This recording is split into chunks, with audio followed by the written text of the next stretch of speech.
brought this dog to my attention, so I got to go take a look at him, that he's frothing at the mouth, and make sure he's all right. And if he needs to... I came down here as a volunteer myself, and they needed some additional help with the dog care to help set up and organize the dog runs and daily dog care for the numerous dogs that they're capturing in the neighborhoods and the parishes.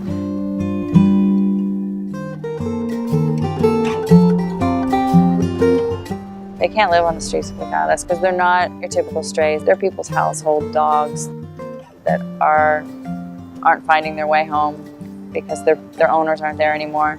They're left behind.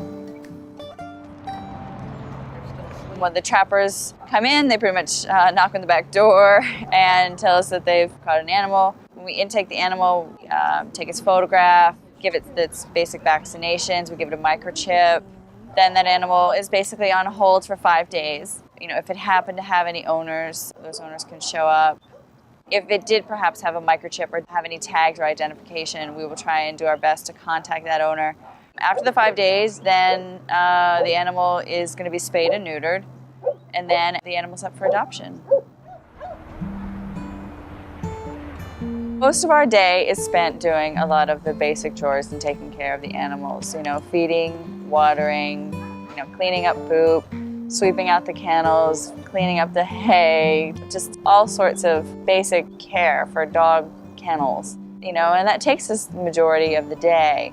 And when you're in with the dogs doing that sort of stuff, you know, we're socializing with them all the time. And then when we've got our downtime, you know, I send volunteers in with specific dogs that need specific attention, the high energy dogs, the really shy dogs.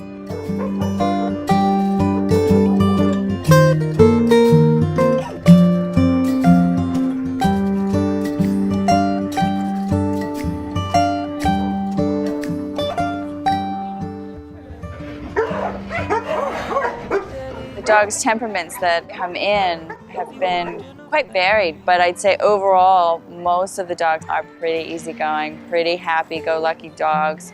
They're people's household pets. We are, however, finding, you know, handfuls of dogs that are terrified when they come in. Originally it spent, you know, 3 days just terrified in its igloo and wouldn't come out. And we're doing some special work with this beagle to, you know, really pull it out of its shell. You know, there's nothing that, you know, you can't win over with a dog, you know, with a little extra treats and a little extra food work with them.